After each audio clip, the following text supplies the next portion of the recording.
नमस्कार दोस्तों, मैं अजय कुमार। दोस्तों, आज का हमारा विषय है तुम हमसे डरो, लेकिन हम इंसानों के दिलो दिमाग पे क्या है कि तुम्हारी औकात क्या है जो तुम हमें डरा दो। लेकिन सामने वाले ने दृढ़ निश्चय कर लिया है कि तुम्हें तो डरना ही होगा। वो कैसे? आइए एक छोटा सा वीडियो दिखाते हैं आपको, ये देखिए। आज सुबह सुबह हमको भी लगा कि हमें भी कुछ बोल देना चाहिए इस पर, तो ऐसे ही बैठे बैठे 4 पंक्तियां लिख दी हैं और सोचा कि आपको हम भेंट में दे दें और कहा सुना माफ़ कीजिएगा। तो हमने लिखा है कि बहुतेरे इलाज बतावें जन जनमानस सब, बहुतेरे इलाज बतावें जन जनमानस सब, केकर सुने केकर नाही कौन बताई सब। क्यों कहस कलौंजी पीसो क्यों आंवला रस, क्यों कहस कलौंजी पीसो क्यों आंवला रस, क्यों कहस घर में बैठो हिलो न ठस से मस।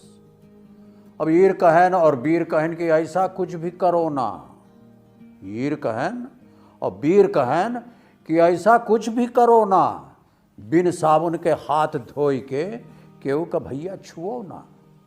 हम कहा चलो हमऊ कर देते हैं जैसन बोलें सब, हम कहा चलो हमऊ कर देते हैं जैसन बोलें सब, आवे देव करो ना फिरो ना ठेंगवा दिखाओ तब। सुना आपने? अमिताभ बच्चन साहब का ये कविता सुनकर हमें नहीं बल्कि हमारे हिंदुस्तान वासियों का मनोबल ऐसे बढ़ गया। हम लोगों को लगा कि ये कोरोना वरोना कुछ नहीं है, लेकिन कोरोना ने ये साबित कर दिया कि हम हैं और तुम लोग हमें सीरियस लो। अब मेरे मन में एक सवाल आता है कि क्या अमिताभ बच्चन साहब सैनिटाइजर का इस्तेमाल नहीं कर रहे थे? क्या साबुन का इस्तेमाल नहीं कर रहे थे? क्या उनके बंगले की साफ सफाई पे ध्यान नहीं रखा गया? या क्या उनके खाने पीने का ध्यान नहीं रखा गया? बल्कि जहां तक मेरा अनुभव कहता है कि उनके यहां तो पानी भी नपातुला आता होगा।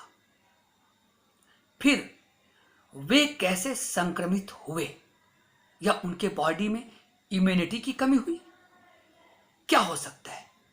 वो तो इस तरह के इंसान हैं जो कंप्लीट रूल एंड रेगुलेशन को लेकर चलते हैं।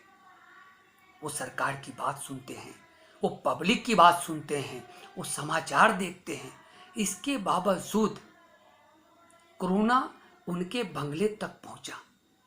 आइए पहले वो वीडियो देखते हैं। ये शनिवार रात कोरोना पॉजिटिव पाए गए थे और उन्हें अस्पताल में शिफ्ट किया गया था। रविवार को आनी थी और अब ये रिपोर्ट आ गई है।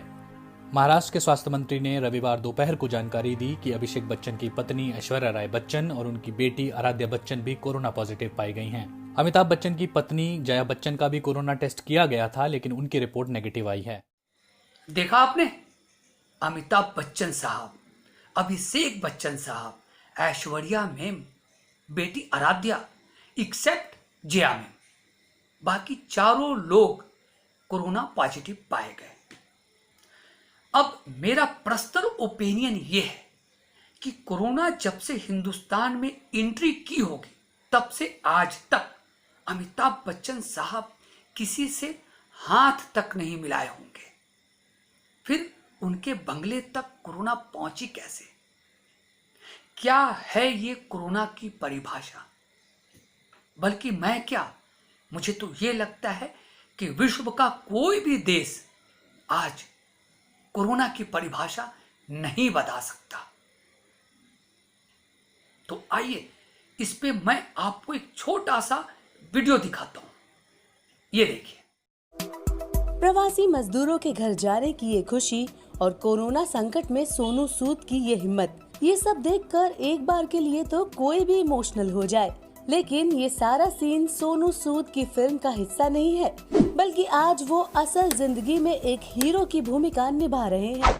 क्या कहेंगे इसे?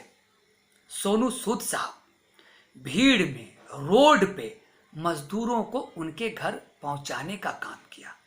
बस से, ट्रेन से, जिसकी जैसी सुविधा बनी उन्होंने पहुंचाने का काम किया।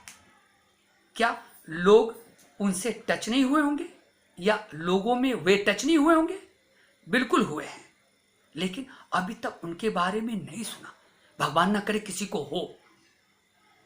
तो कोरोना ने यह साबित किया है 135 करोड़ लोगों के सामने कि सबके सब डरो, क्या छोटा क्या बड़ा, क्या अमीर क्या गरीब, तुम सबको हमसे डरना है। और इसके लिए हमें क्या करना है, आइए इसे देखते हैं। अभी हाल ही में मैंने ट्विटर पे एक सूरत, गुजरात में सूरत में एक बिलबोर्ड लगा हुआ था जिसमें लिखा था कि आपको मालूम है मंदिर क्यों बंद हैं? क्योंकि भगवान जो है सफेद कोट पहनकर अस्पतालों में काम कर रहे हैं।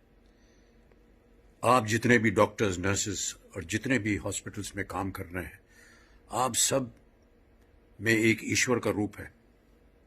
आप सब इतनी मेहनत के साथ इंसानियत के लिए काम कर रहे हैं। आप जीवनदायी बन गए हैं। आप बिल्कुल सही, अमिताभ बच्चन साहब ने बिल्कुल सही कहा है।